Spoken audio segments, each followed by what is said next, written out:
I think a lot of people are confused by the new Arabic name, El Hajj Malik El Shabazz. I've always had the name on my passport, Malik El Shabazz, I only used it in the Muslim world. Well, Hajj is a title that is given to any Muslim who makes the pilgrimage to Mecca during the official Hajj season. Well, will you now use Shabazz and drop X? I'll probably continue to use Malcolm X and I'll probably use it as long as the situation that produced it exists. You don't feel that Shabazz takes the place of X?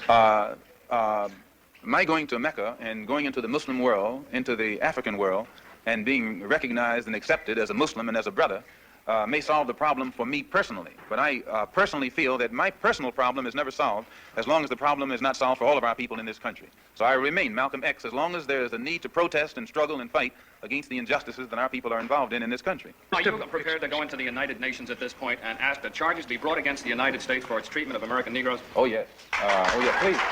Right in my chair. The audience will have to be quiet.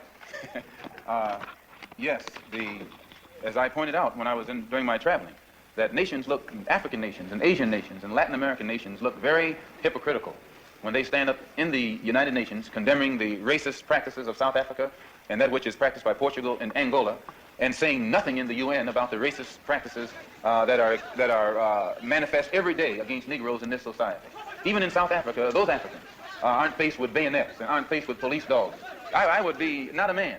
If I was in a position to bring it in front of the United Nations and didn't do so, I wouldn't be a man. Malcolm, do you intend to lead the charge in the United Nations? Well, I find that to say you're going to lead something creates a lot of hostility, division, jealousy, and envy.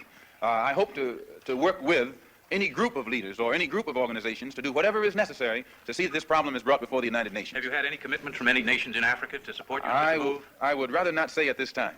But one thing I found in my travels, all of them look upon us as their long-lost brother. You realize the implication is that you have had such commitments when you say... This is your interpretation of what I said. One thing that I found in all of my travels was that all of the Africans, not only Africans, but the Asians and the Muslims, look upon us as their long-lost brothers. And America had actually tricked many of them into a hands-off policy by giving them the impression that she was honestly trying to do something to solve the problem. My argument over there was designed to prove that it is impossible for the United States government to solve the race problem. It's impossible. Malcolm, on your trip abroad, you said you sensed a feeling of great brotherhood, and that conceivably you would be working toward integration in this country now. At least this is what you're reported to have said. Any comment on it? I don't think that I ever mentioned anything about working toward integration.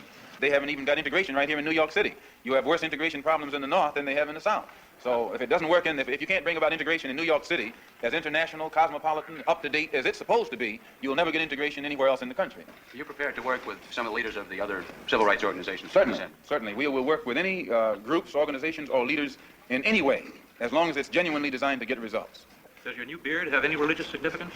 No, not particularly, but I do think that you'll find black people in America, as they strive to throw off the shackles of mental colonialism, will also probably reflect an effort to throw off the shackles of cultural colonialism. And they may begin to reflect desires of their own, with standards of their own. Malcolm, your more controversial remarks was a call for black people to get rifles and form rifle clubs some time back. Do you still favor that for self-defense? I don't see why that should be controversial.